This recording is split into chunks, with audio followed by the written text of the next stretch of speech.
నాకు ఒక ప్రత్యేకమైనటువంటి వ్యక్తితో మాట్లాడాలని ఉంది. Are you sure? I'm very sure. Okay. నేను ఇలా వస్తున్నానంటే చిరంజీవి గారు నన్ను చూస్తున్నారు, కానీ నేను ఇప్పుడు మాట్లాడబోతోంది అల్లు రామలింగయ్య గారి కూతురు అయినటువంటి నాకు చూసి చెప్తున్నారు, అటు చూసి చెప్పండి, నన్ను చూసి చెప్తున్నారు మీరు, అటు చూసి చెప్పండి. Yes, Chiranjeevi garu, you are looking very handsome. Surekha garu, you are looking very beautiful. మీకు ఉగాది పండుగ శుభాకాంక్షలు. థ్యాంక్ యూ అండి. మీకు కూడా ఉగాది శుభాకాంక్షలు. జనరలీ ఏంటంటే ఈ మధ్యకాలంలో అందరూ సెలబ్రిటీస్ వాళ్ళ ఇళ్లల్లో ఏం జరుగుతుందో తెలుసుకోవాలని చాలా ఉత్సాహంగా ఉందని మీకు తెలిసిందే సోషల్ మీడియా ద్వారా.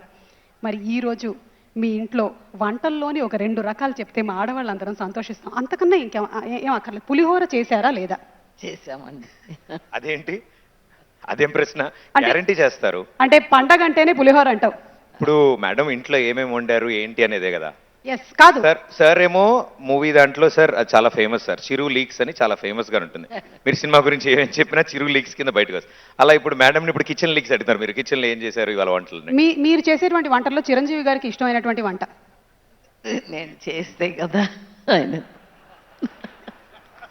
అంటే ఆ దోశలు వేయడం అది చిరంజీవి గారు అది కేవలం వీడియో కోసం మాత్రమే కాదు, సార్ ఓన్ టాలెంట్ అది.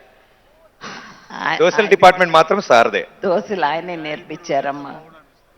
అవును సార్, రాజీవ్ కూడా 2 దోశలు వేస్తే బాగుంటుందని త్వరలోనే మీ దగ్గర. అదేంటి రోజు ఆయనే కదా చేస్తున్నారు? ఊరుకో నిజం అనుకుంటారు.